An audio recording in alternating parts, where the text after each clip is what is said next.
na siya. Parang awa mo na iligtas mo siya. Hindi na niya kaya.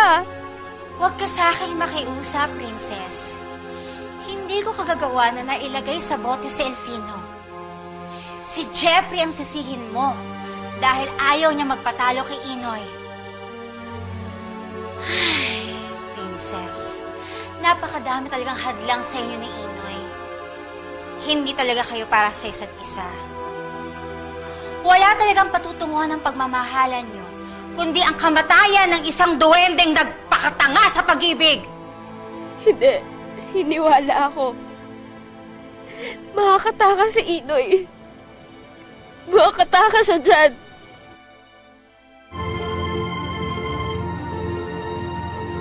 Inoy, kaya mo yan!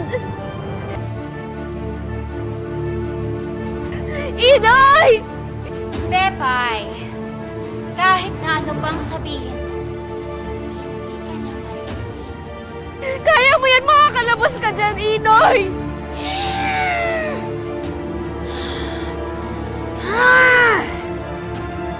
Inoy! Inoy, gumising ka! Gumising ka! Kaya mo yan! Kaya mo yan! Makakalabas ka dyan, Inoy!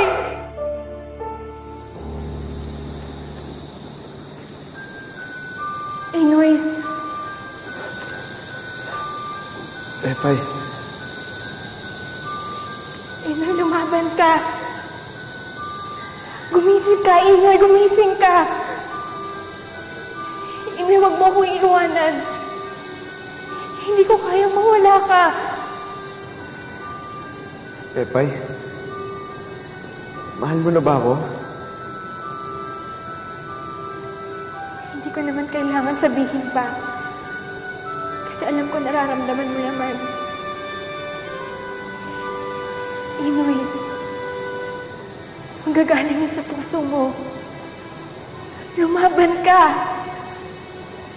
Inoy, gumising ka.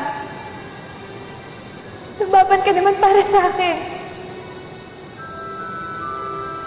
Inoy, iligtas mo ako. Puntahan mo ako, Inoy, gumising ka.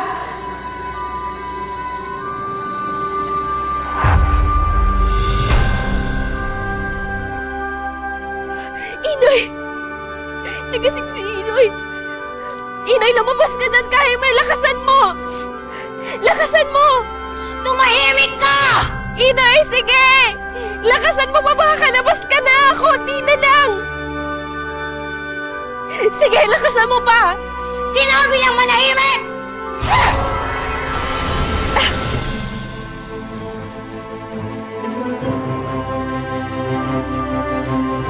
Bitin ba kayo? Abangan dahil mas maganda ang mangyayari bukas. Huwag kayong bibitaw. At kung may na-miss out kayo, balikan lang ang mga episodes sa Magkaibang Mundo. I-click lang ito at mag-subscribe na para makahabol sa storya namin. Isang click lang makikita nyo na ang magkaibang mundo namin ni Pepay. Hep hep happy mga kapunso!